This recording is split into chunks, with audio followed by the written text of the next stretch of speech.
Hello mga kalap trip! Mami Andas here!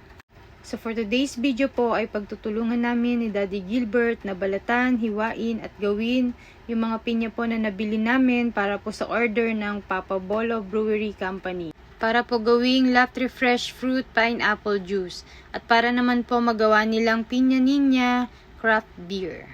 So ayun po mga kalap trip, bali 120 pieces po yung mga pineapple na nabili namin ni Daddy Gilbert. And then ayun po, nag-start na po siya para balatan po yung ating mga pinya at napakadami po niyan. At ayun po, nag-start po kami ng 10 PM, nagpahinga po muna kami ng konti. Pag uwi galing tansa, and then ayun po, ginawa na po namin agad yung mga pinya. Ayan po, pagkatapos po niya balatan, hinugasan na po namin at ayan po, hiniwa-hiwa ko na po siya at tinimbang and then nilagay ko na po siya per plastic. At ayan po si Shaq, habang busy kami, busy rin po siya at nagbe-bake daw po siya, inaaliw din po niya yung sarili niya. Nag-work din po siya habang nag-work kami.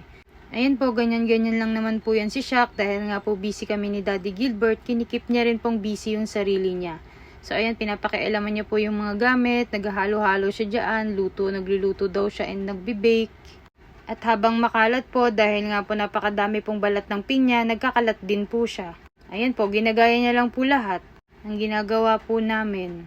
Pero ayos lang naman po, ang mahalaga po, nandyan lang siya, nakikita namin siya, nababantayan at naaalagaan at the same time sa kabila po ng kaabalahan namin at kabisihan talaga sa trabaho. Dahil kailangan din naman po talaga namin maghanap buhay para sa kanila din po. And then ayan po, napagod na si Shaq, naupo po siya at nag-YouTube muna.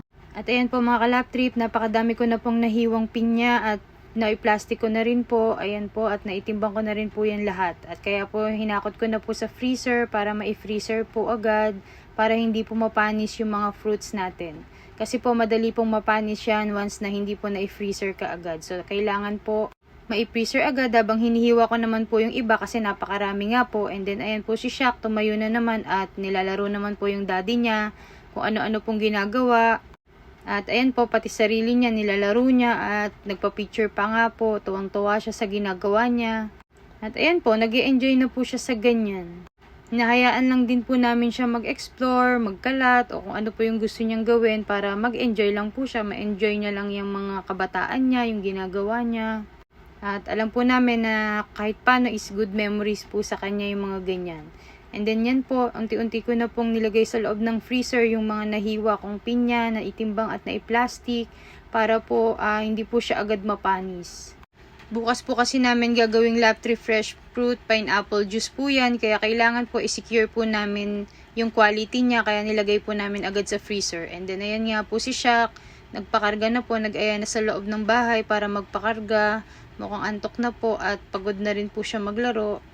Kaya po ayan, sabi ni Daddy Gilbert, pumasok na kami sa bahay at siya na raw po bahala. And then yan, hinili-hili ko lang po siya at antok na nga po yan kasi magpa 5 AM na nga rin po at puyat na po kami lahat. And then ayan po, winash ko na siya and binihisan ko na po siya. Para anytime po makatulog man siya is malinis na po siya.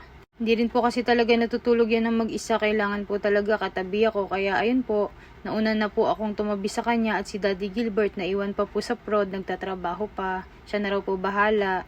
And then ayan po, mabilis nga pong nakatulog si Shaq, sobrang antok na po at sobrang puyat na rin, napagod din po kakalaro. Thank you for watching mga kalap trip. God bless to all. Bye-bye!